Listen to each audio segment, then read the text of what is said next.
Hello, this video is for page 2, Masterclass on Liszt Appassionata.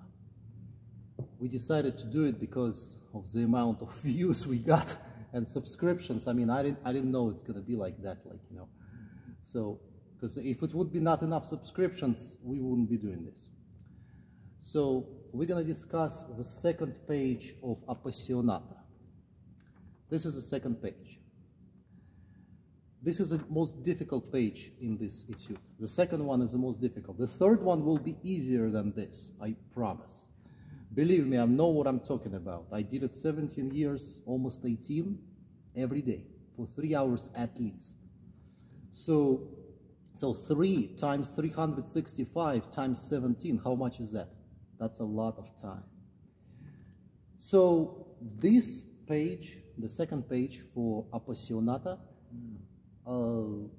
has 4 rows and 12 measures, and all of them are substantially different. So when we go the first page, like we discussed in the previous video,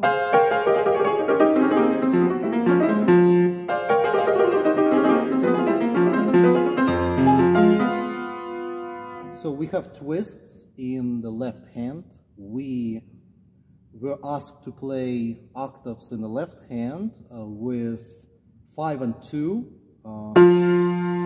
So here, a new task on the second page. So you are right now on the measure number 13. So as we go from a previous page, so that's the beginning of a second page. So in the first page, we were talking about playing octave in the left hand with 5 and 2, right? Like that. Because we're holding.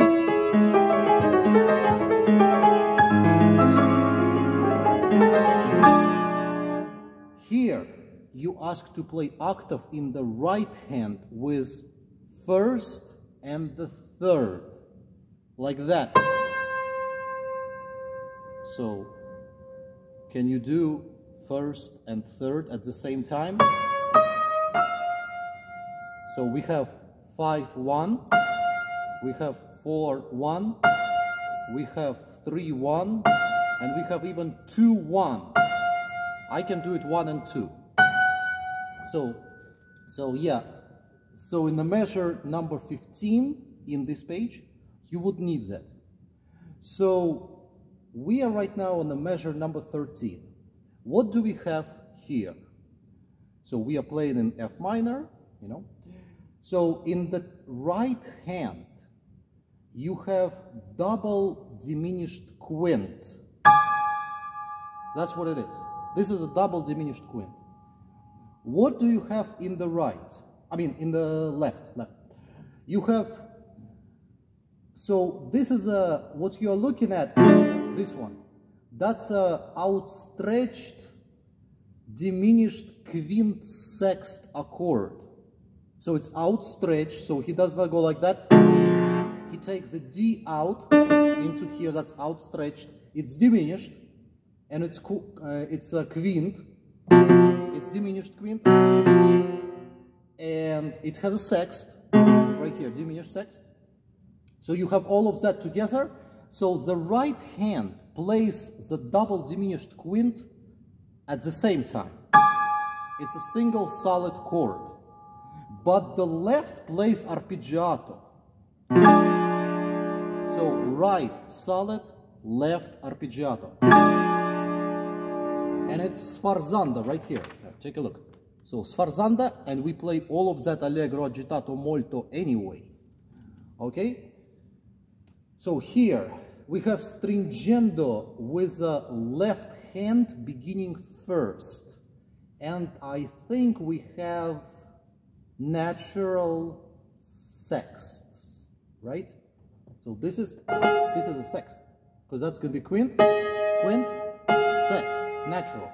So you go solid, I go.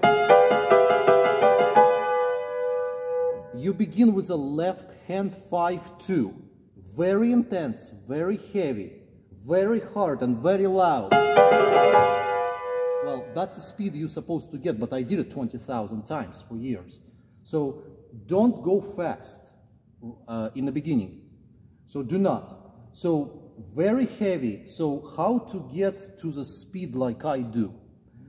So the second chord in this structure, the second chord is diminished, right?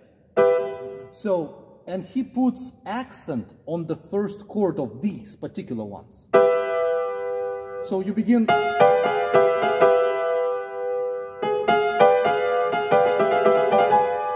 you hold this, and so it's a forte and it's an accent right here, you know?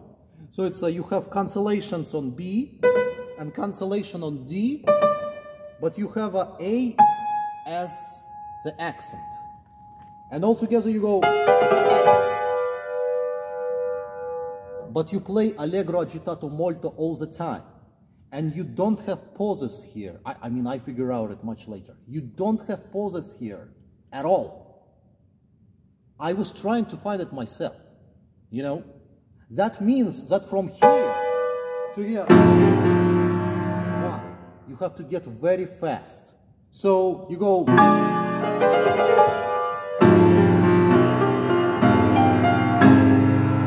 so why did I say that on this page you need to play octaves with the first and the third, and you have to be very stretched?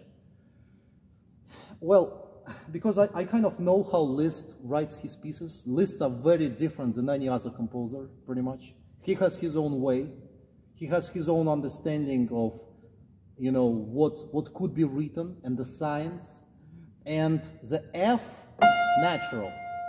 I mean, I don't need to stretch. I lay my entire hand and I take these sounds at the same time, like this. You have F in the second octave. That's one. And you have A flat in the third. So I do it with 1, 3. Again.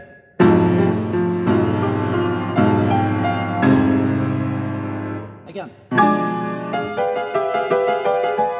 So as you go into the accent of E minor, this one, you go with a big accent that gives you speed. That's your acceleration. You have to play this measure extremely fast.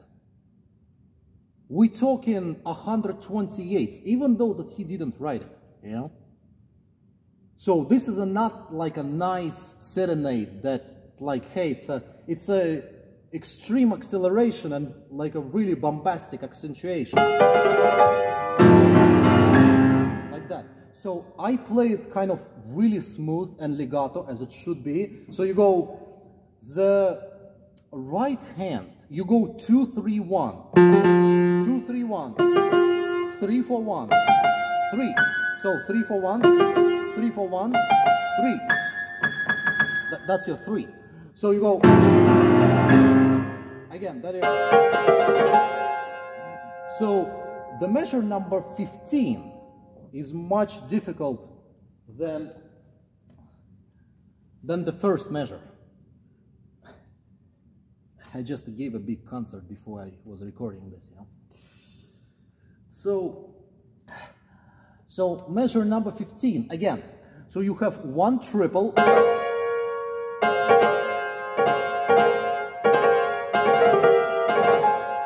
So you go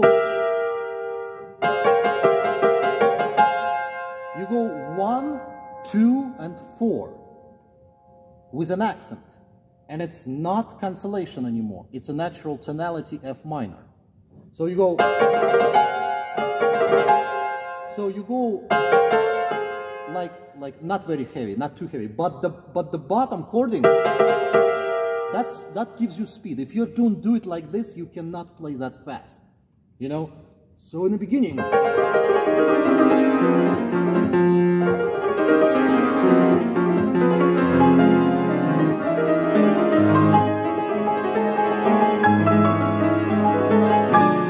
that's your first page. So it's a natural allegro agitato molto, perfectly smooth legato, you know, listening to the thirds because you have 3 voices obviously. So now you hit solid in the right and arpeggiato in the left in the measure number 13, and you go, you know.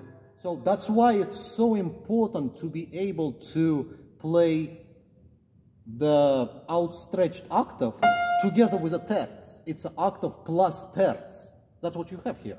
So you have octave, 1-3 by the way, but I still add terz with 1-3, not 4. If you do not play this key with a third finger, you're gonna slip at this speed. I tried.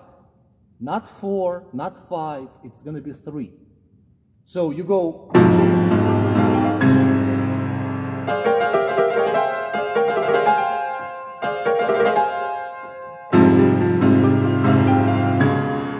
Again, so it's twice. In the measure number 17, you have in the left hand, you have a chord. You have a big second, and you have a large terz in the bottom.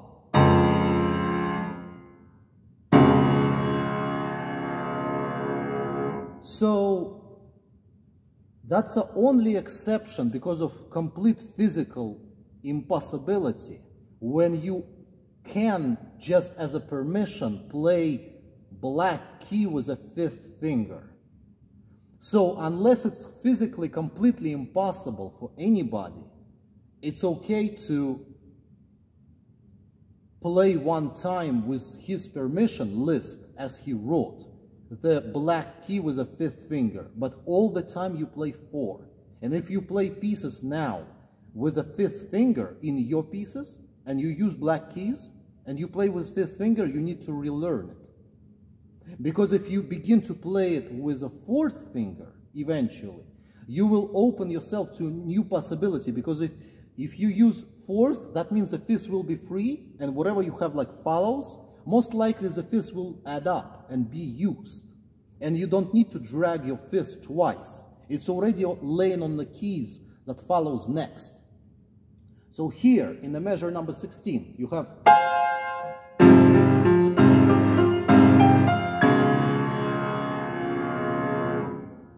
the measure number 17, 18, and 19 are the most difficult in this piece. So pay attention. In the measure number 17, when you outstretched second time and you play in the third key with a chord,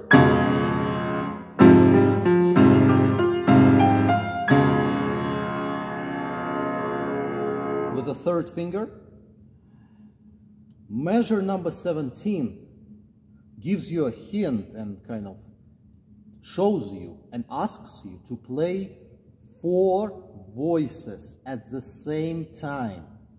It's your job to master this and play and manage independently and have full control over 4 voices at the same time. One voice is for the 5th and 4th finger in the right hand. The second voice, as we go down, is for the 2nd and 1st finger in the right hand. The terz in the left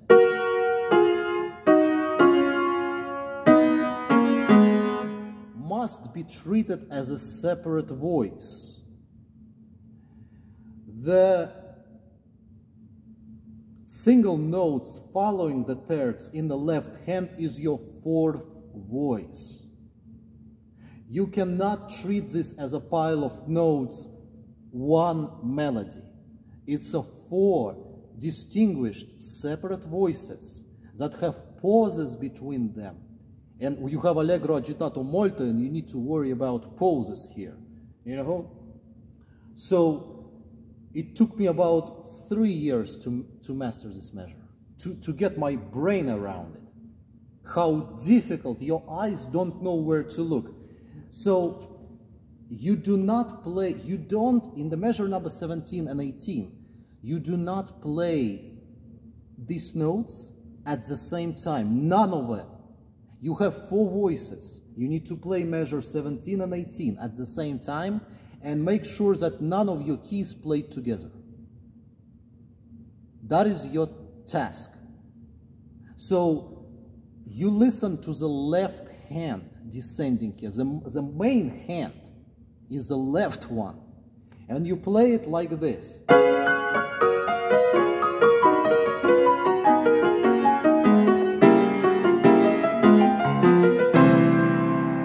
Again.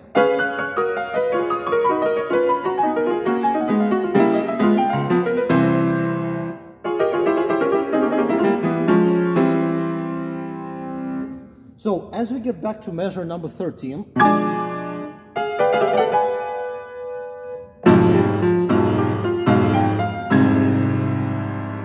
when you master it, you can add the pedal, but I'm not going to do it. So you hear every single thing slowly, separately. You understand. If you don't understand something, rewind back and listen to that again. So measure number 13, it's a solid single, and there's no pauses. There's no pauses anywhere in that sheet. You don't have a pause. So the sound has to be continuous.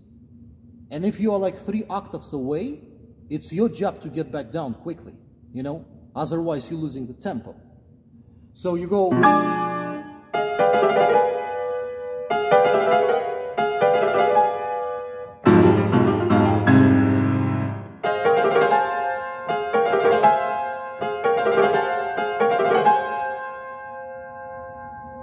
The chord in the measure number 16 with 1, 2, and 4 has to be very catchy, like a scratching, like a cat, you know, like that. It's an accent, it's a loud forte. You go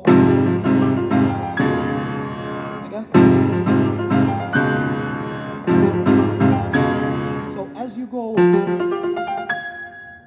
this one, it has to be just as fast as you did.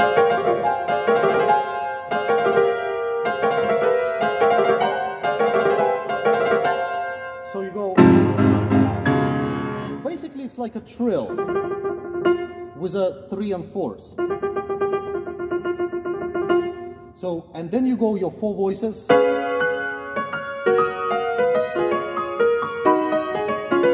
So let me play it really slow for you, so you hear all the separations and that all 4 voices go separately and by one another.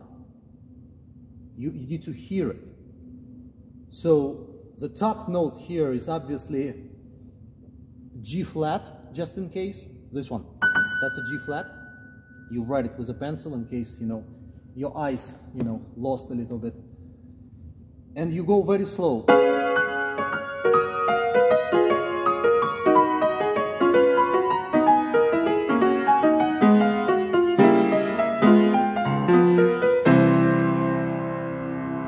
So as you go down on the measure number 17, you listening to the left hand. Left hand is more important than the right. You have terts and a single. So you have terts and singles switching around, and they're all going down. So you have C flat here.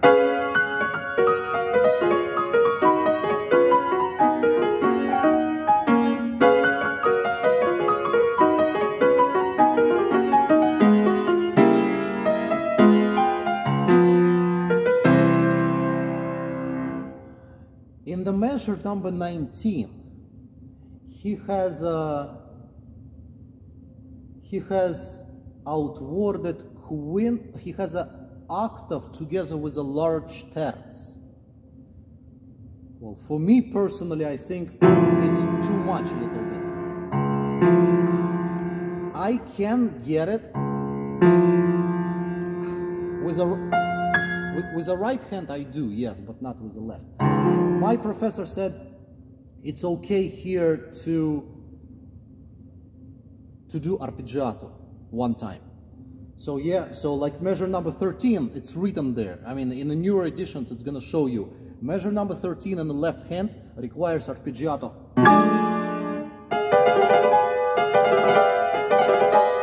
Like that. So, so as you go down,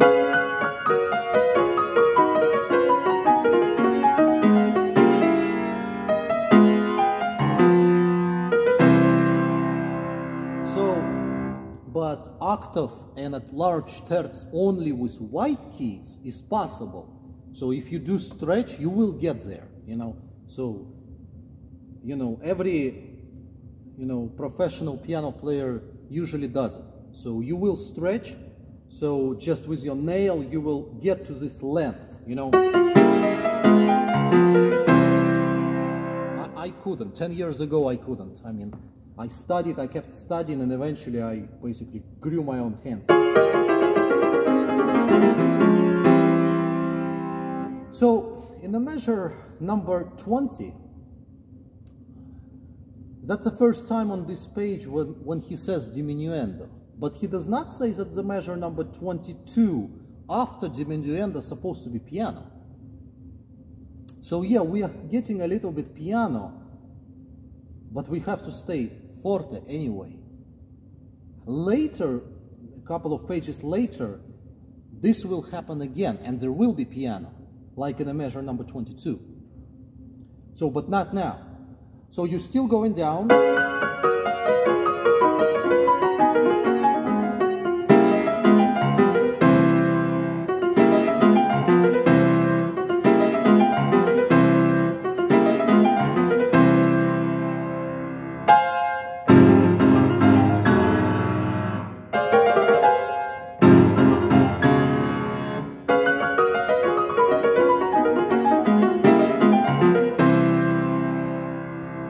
And then you have triples, like on the first page in the very beginning.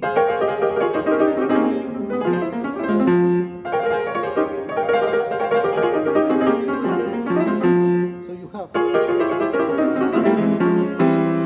so slowly, full legato, very heavy, very intense. Left hand is a dominant. It begins on the left hand, it goes all the way down. It goes descending piano, but it does not become a piano because there is no piano sign later.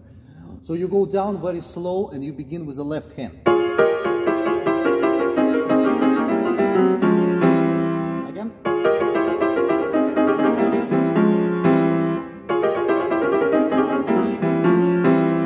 So here's the thing, if you go down,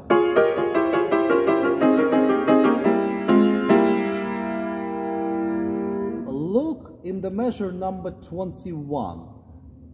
Look at the triple that precedes the last one. Look at that. He made a cancellation on E. That gives you... So as you go...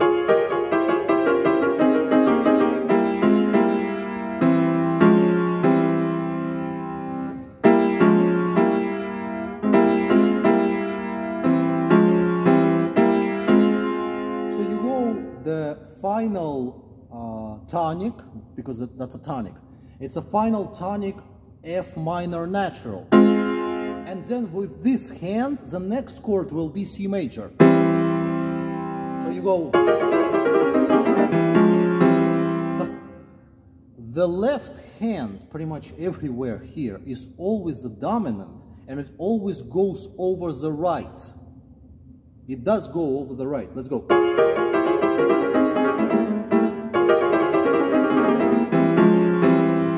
As you go with your E diminished quintsect, I think it's the quintsect. So it's diminished E from the third note. That's where you begin your E. So you go and you jump, no pauses, and from here you go. That's one. Let's talk about measure number 22, which is forte anyway, and it's allegro agitato molto. And you need to count here very properly. It's accentuato et appassionato assai.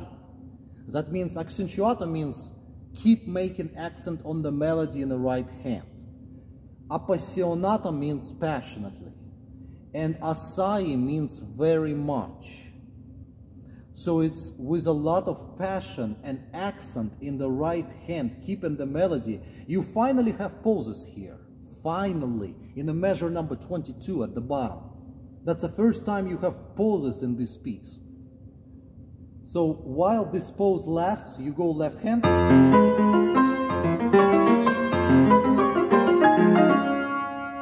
So basically, right hand supposed to be played very unrelentlessly. It's not relevant pretty much to anything, especially in Liszt pieces, you know? So right hand goes by itself, does whatever it wants, and doesn't care about the left. And it's very heardable, like in the measure number 17.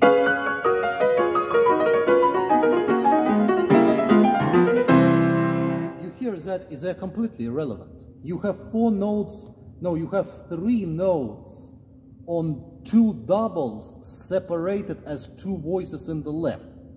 That's completely non-systematic. You don't have systems in this piece. Like Moonlight Sonata, by the way, just in case, there are 4 voices in Moonlight Sonata, okay? Just in case.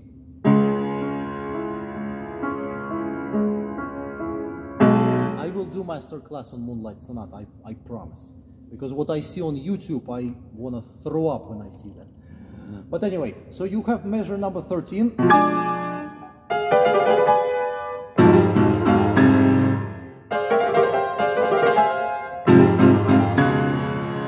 And then you have unrelentless 4-voice piece, and you slow go down. They are irrelevant to each other. You do not mix anything. You play them separately as a single voices.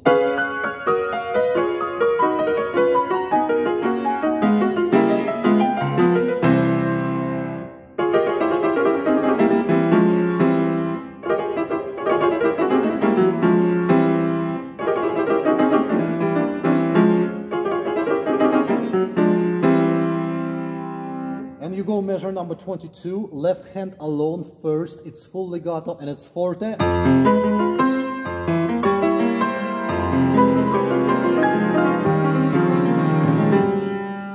Well, the 3rd page is going to be next masterclass, but so we will stop at measure number 24.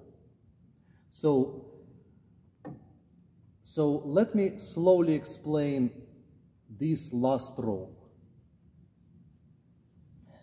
It's extremely difficult here. It's really, really hard. So he tells you that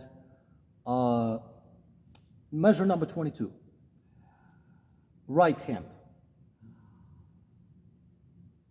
He offers you to treat this melody as 3, even though that it's 2.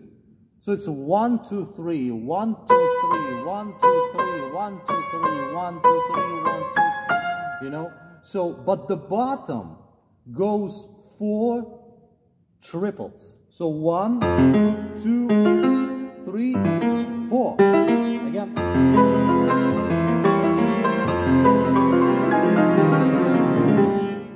So you go measure number 13, let's repeat again. Arpeggiato, solid note on the top.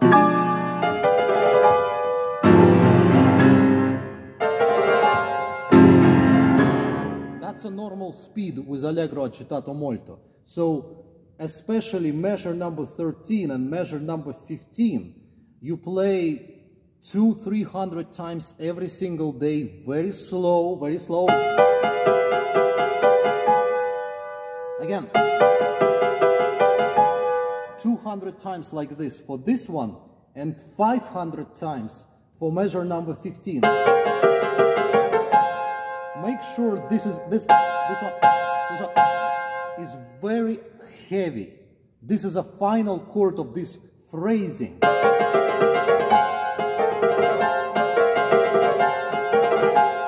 You do not use pedal here. You need to show that you can do it very fast, very heavy, accentuative, melodic, and you don't lose control. And after you finish this, you jump instantly into the bottom, like that. So that's why it's so important and useful to play octave and a terz together, this distance, with the third finger. Again, very heavy chord in the measure number 17 in the left hand in the bass. Big second and a large terz together. And then you descend down.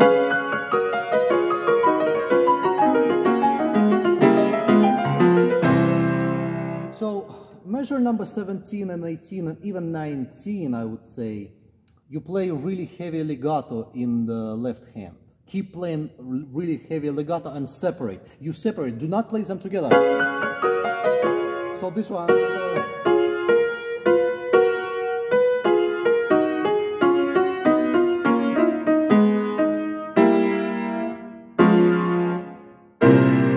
This one, you know.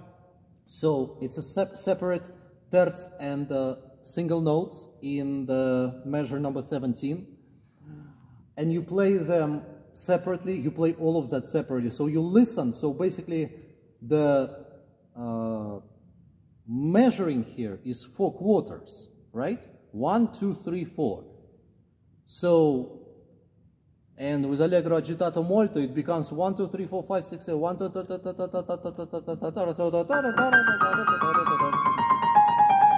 you know, so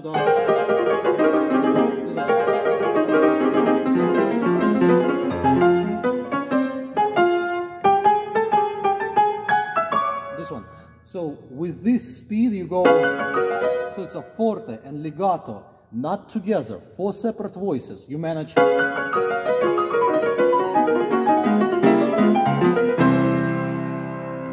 And do not last too long with the measure number 20. There's no pauses here. And it's allegro agitato molto. You need to jump from the high notes, like from here to. So he brings you down, he goes up. He goes down, he goes up, and no pauses. So you basically need to play everything smooth here, you know. So measure number 17.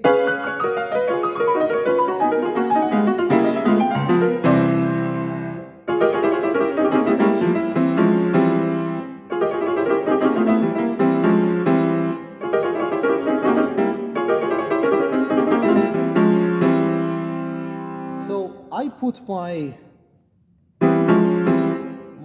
second finger in the left hand ends up between 2 and 3rd in the right. I mean, I don't know. I mean, I didn't ask for it, but the left hand begins first. Here, the left hand goes over the right, in here.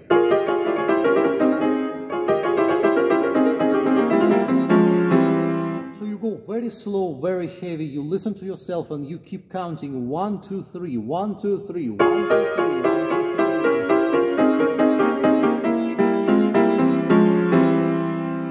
The left hand stays above the right all the time, and it stays all the time. So left hand is a dominant, left hand is a melody, left hand is the one that you listen to. It's left hand. All of this entire piece is left hand. It's on the left hand. So, and again, he goes with a, look at that, measure number 20. So measure number 20 is the first triple. You go, he has an accent on this one, right here. He has an accent.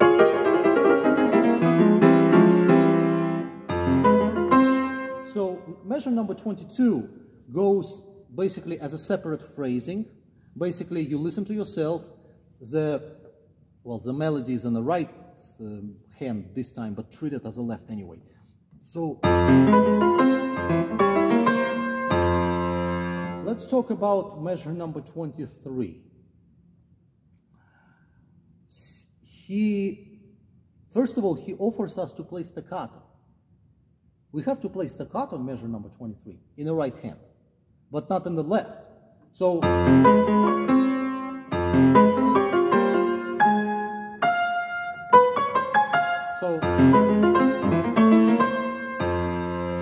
because he has leagues between 2 octaves, so this one misses one octave. You need to have 3. 1, 2, but the third one does not exist. This one, that's a separate new triple because of the counting. So you go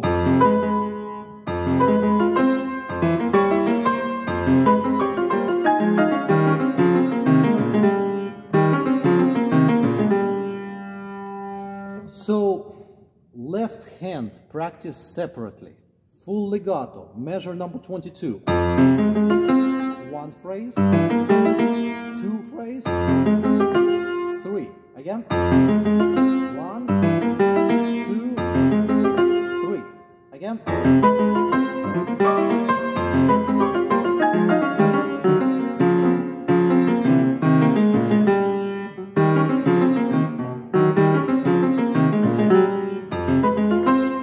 Very slow and very heavy. If you cannot play like that,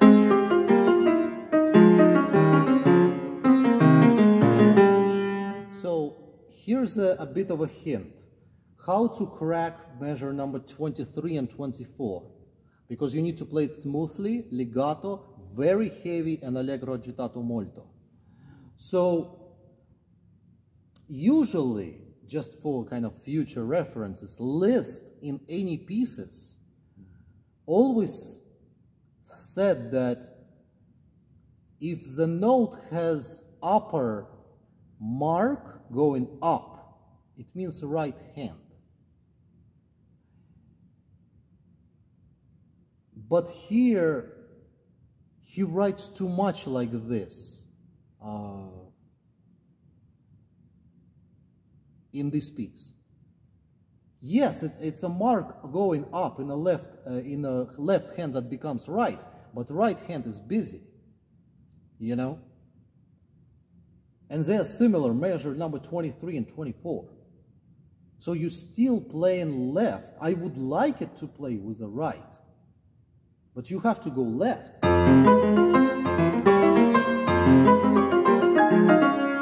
So as you entering measure number 24, that was a killer completely. So this, play this separately. You know, it will help you. So play this one, heavy and loud, and then you make a brief pause. Again.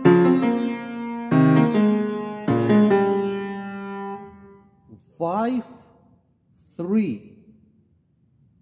Used for the terz in the left hand. And he does not have any cancellation sign here. You go in full F minor, 4 black keys, going down with a single terz. Again.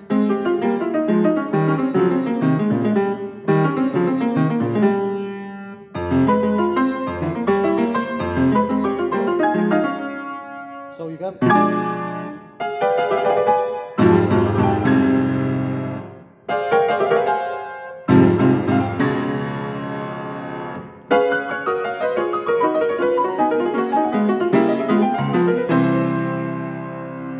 we're not using pedal right now. So measure number 22.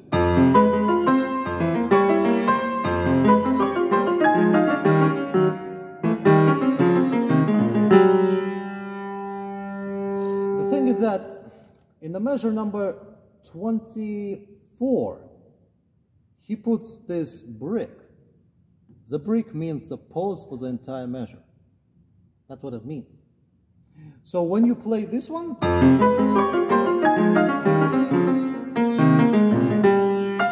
this one is a short octave staccato, and it goes away.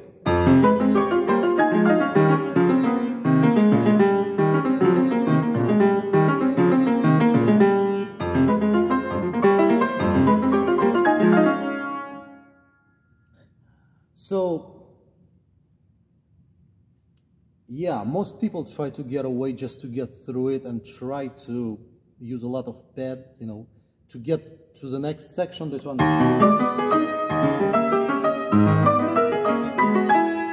So, yeah, I mean, to keep going. Not everybody practices like this, you know, but this is very hard.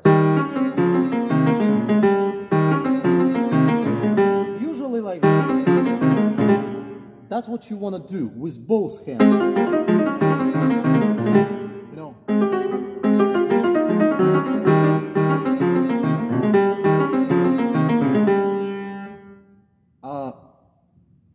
To help you out, to make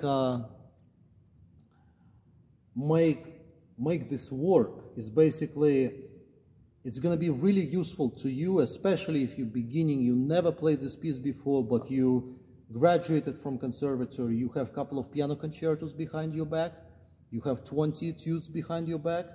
I mean, you play in all tonalities and you study 10 hours a day like me. You will crush it. That's a good normal requirement for a piece like this, you know. So, I mean, and yeah, it's nobody ever gonna judge you about this piece. It's extremely hard. It's not a requirement anywhere, and it's your personal choice. If you wanna play this well, you have to work. You have to sacrifice yourself for this. This is extremely hard, and very few people can ever undertake it. I mean, we all play piano differently, you know. We play like Arau here. We try to do like him. I personally think like I listen to all Arau like he ever has, and the measure number 13 that I was explaining with this single in the top and arpeggiato in the bottom, and then triple, very heavy as a final chord of phrase, and very quickly you get back.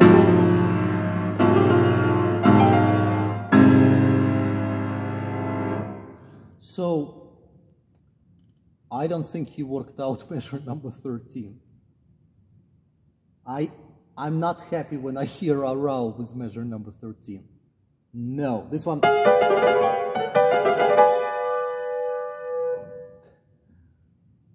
Look, just like, look at this, measure number 13, right? Look at the top row in the measure number 13. Look that the stringendo is above the lick in the top, but not in the bottom. So this one has to be solid stingent separately. This is not legato anymore. Legato is in the top.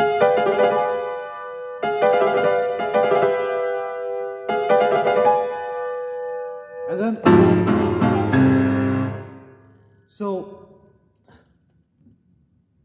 yeah, in both measure number 13 and 15, repetition every day, hundreds of times, very slow, very legato, no pad, you know, until you fully feel. Relax your hands, play with the shoulder. It always comes from the shoulder, you know. So with 70 pounds of force, you know.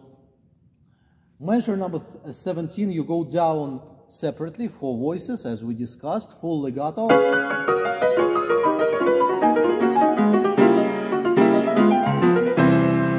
Again.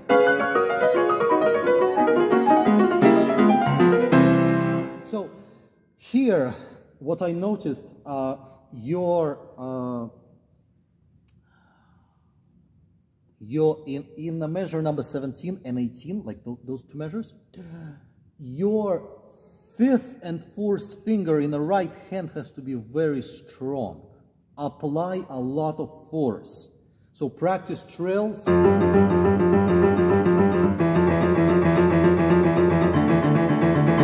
All the way on the fifth and fourth. He will check you up on this.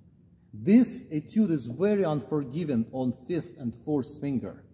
And when you go, it's forte, full legato, and accentuato, stringendo, and forte, full legato.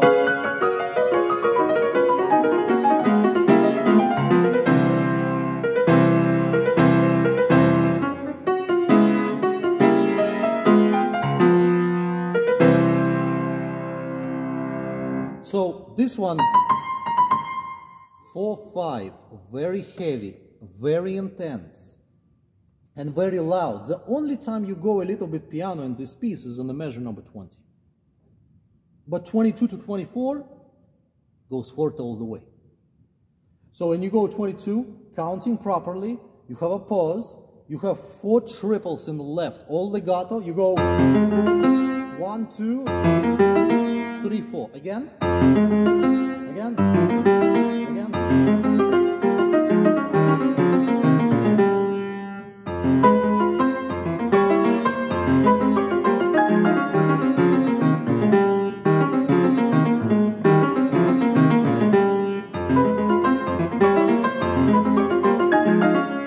So, measure number 23 and 24 separately.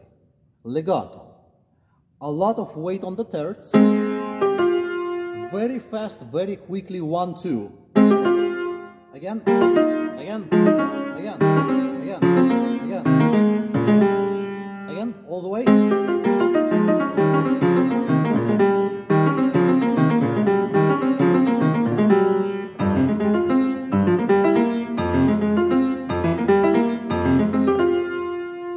Like that. So, there's a difference between measure number 22 and 23. They're very alike. You have triples. You have triples all the time here. You know, because my hands are sweaty. I'm here for 5 hours already. So, you go...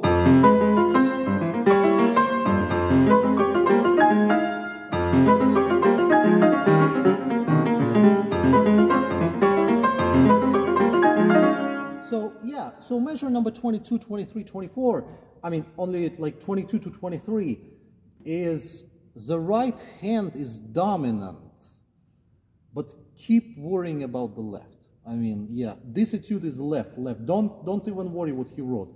I mean, this one was wrote in 1837, and he was born in 1811. So he was 26 when he wrote it. And I'm getting a feeling that he wrote 1,300 pieces for piano in his entire life, and I listened to them all. I have a whole collection. But in my opinion, this entire etude, written very rambaciously, it's very uncareful. I mean, don't think that if composer wrote it, it's like a last instance of truth. It's very uncareful. I would, if I meet Liszt, I would ask him a lot of questions. You don't have piano and forte here too much. You don't have leaks when you need them. I mean, obviously, in measure number 14, it's full legato. You go, where is your liegen here? Can you show me the league in the measure number 14? Where is it? You know? Measure number 16. Why? I mean, measure number 19 is enormous legato completely, like bone hard. Why you don't have it here? We know it. We study. Yes, we will play legato. But why do you carry one measure and you drop the other? You just write like, why you do not specify anything about measure 23 and 24? I'm getting a feeling that this is supposed to be played with both hands. I never will, but we're gonna work it out. But after studying Liszt, this is 2 hands, maybe even 3.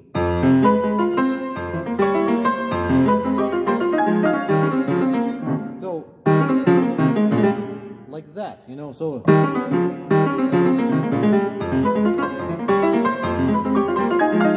You know. So here's the thing. So this is very, very important moment here. Measure number 23, bottom row, left hand. Grab a pencil now. You play the first 3 notes legato. Please make a very instantaneous jump from the 3rd into 4th note. You have to play this with 5 and 3. Again, it's an exception that you put 5th finger in a black key, you know. So the jump from the third into the fourth has to be extremely fast. It has to be like a cat scratching something, you know? If you make a pause, that's one phrase. Look, it's a solid piece by itself. So you go.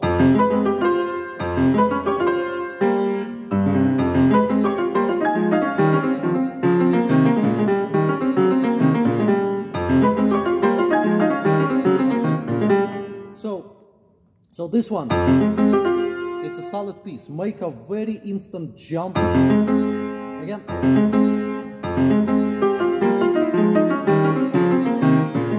So treat the 5 and 3 in the left hand separately. So thirds and 2 notes. That's separate. So put a lot of weight.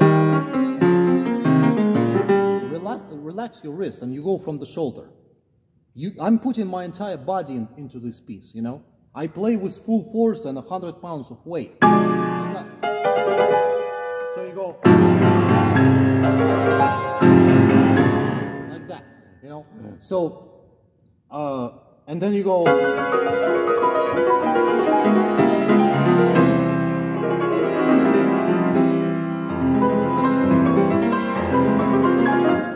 So you see how relentless and unreliable, then irrelevant completely. They have nothing to do with each other. Measure number 22 and 23. So you go.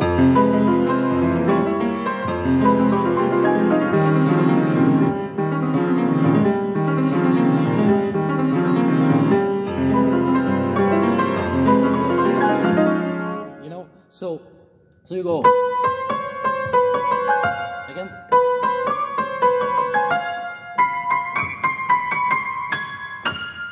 You see? So, accentuato and appassionato assai. It's very important. So, a lot of weight and quick notes. Again.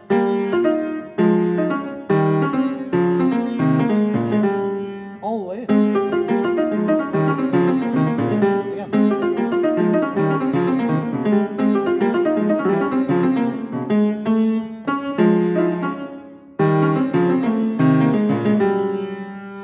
This G, natural G in a small octave, because this is small, just in case. I mean, small, big, counter, subcounter, right? 1, 2, 3, 4. There are 88 keys on the piano, just in case. So, there are 22.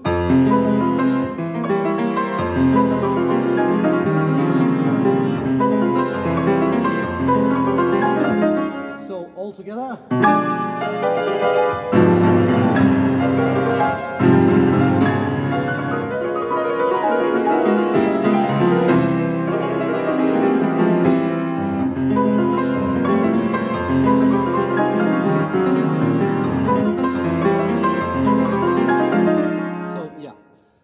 So, you practice it very slowly, and even though that I said, yes, this etude written very just bad. I mean, you don't have, we will play it like he said. We will play it like it's written. But you need more licks here. You need more licks. You don't have licks. You don't have staccato as a final phrase. You don't have accent. You're missing piano and forte all the time.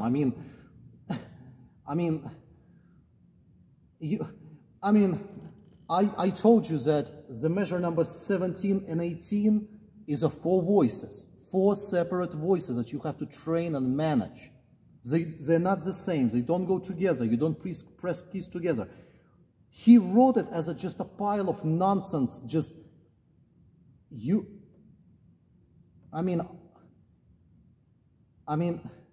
Not everybody in the world will see there are 4 voices here.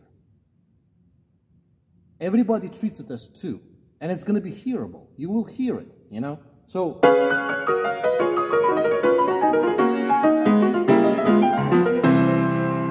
one,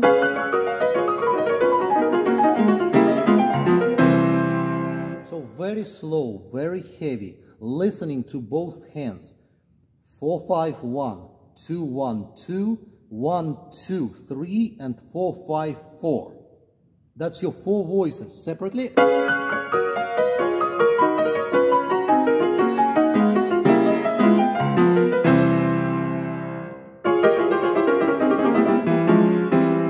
When you're playing measure number 20 and 21, full legato with a triples going down, descending, and you go a bit of forte piano, forte into the piano finally. So keep your right hand as low as possible to the keys under the left. It will help you.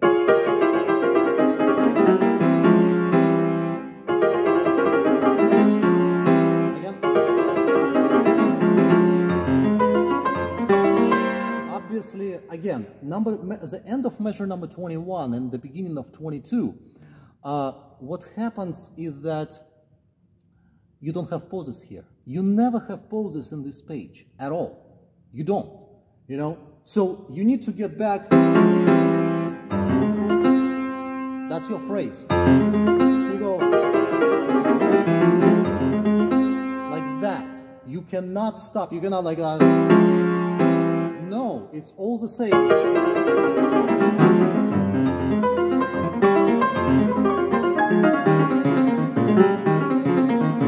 That's why you need to separate.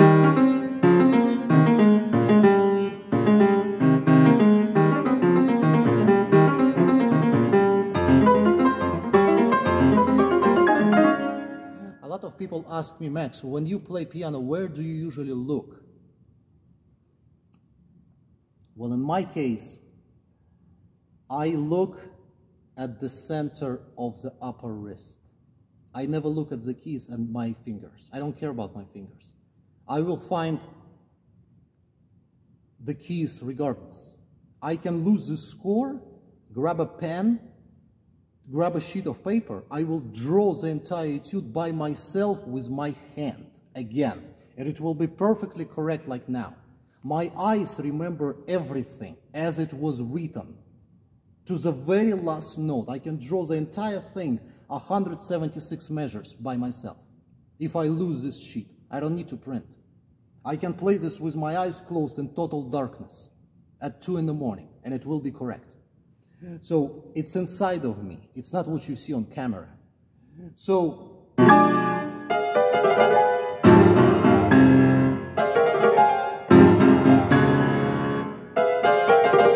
that's your acceleration.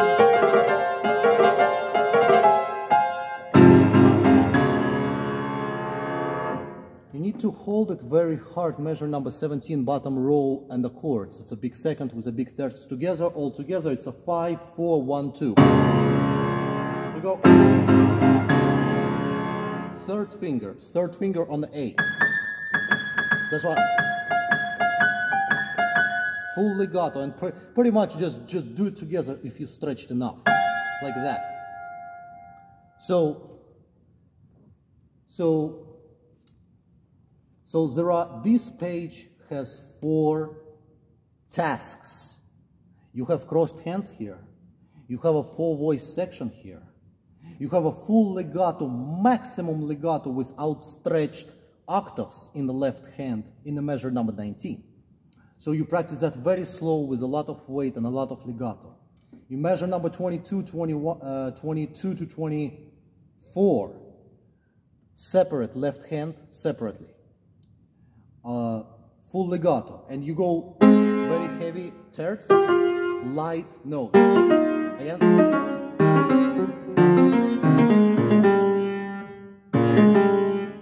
Pay very big attention to this small terts.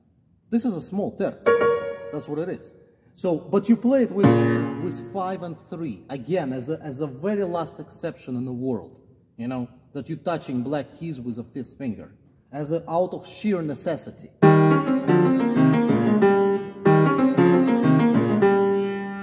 So 1, 2, legato, because it's a separate voices again. 1, 2, 1, 2, 1, 2. Okay, so you practice it separately and you go diminuendo twice, you know, and he does not tell you next measure that it's piano again. He does not. You will not find it. But it's diminuendo. So you need to manage between what you have. So this is about the end of the second page. Let me play both pages together slowly and remember how we did it last time, like 2 weeks ago. So yeah, this page is full legato, a lot of weight, 4 voices, full legato, separation. Left hand is very demanding and very tough, especially measure number 22.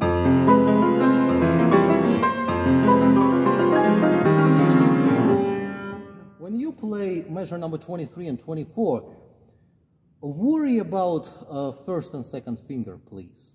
So that will guide you. You know, it will guide you.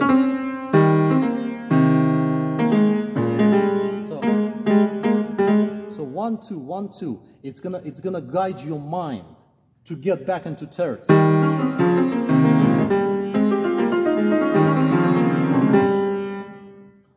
Okay, let me try to play both pages together, not very fast, so you hear everything with everything I said. So 2 pages to study. Next week I'm gonna do page 3. If I get the amount of subscriptions again like this and 100 views like I did for the previous masterclass, if we get a lot of views and subscriptions, I will make a 3rd page. I don't need these masterclasses. I know this. I come on stage every day and play this and get standing ovations.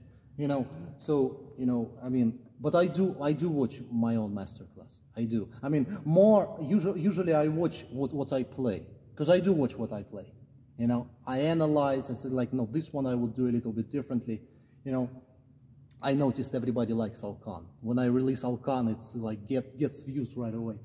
You know, yeah. Alkan is a French composer. You know, he had a son. He lived in Paris, France. He was born in 1811, and he was killed in 1888. Yes. So it's my favorite composer.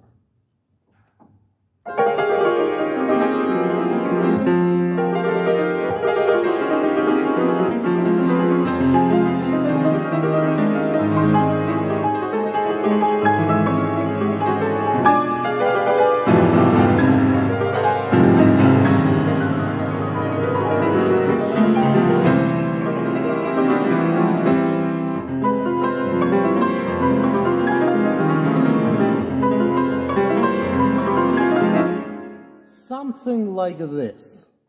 So you don't have to play like me right now, if you're not there yet. So allegro agitato molto all the way through, maximum legato, very loud, and keep feeling 22, 23, 24. You need to feel it.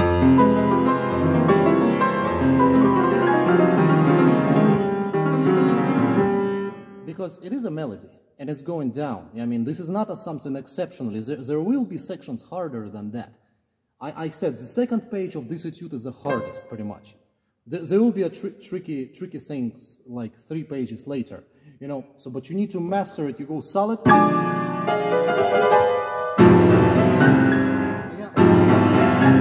like that, you know.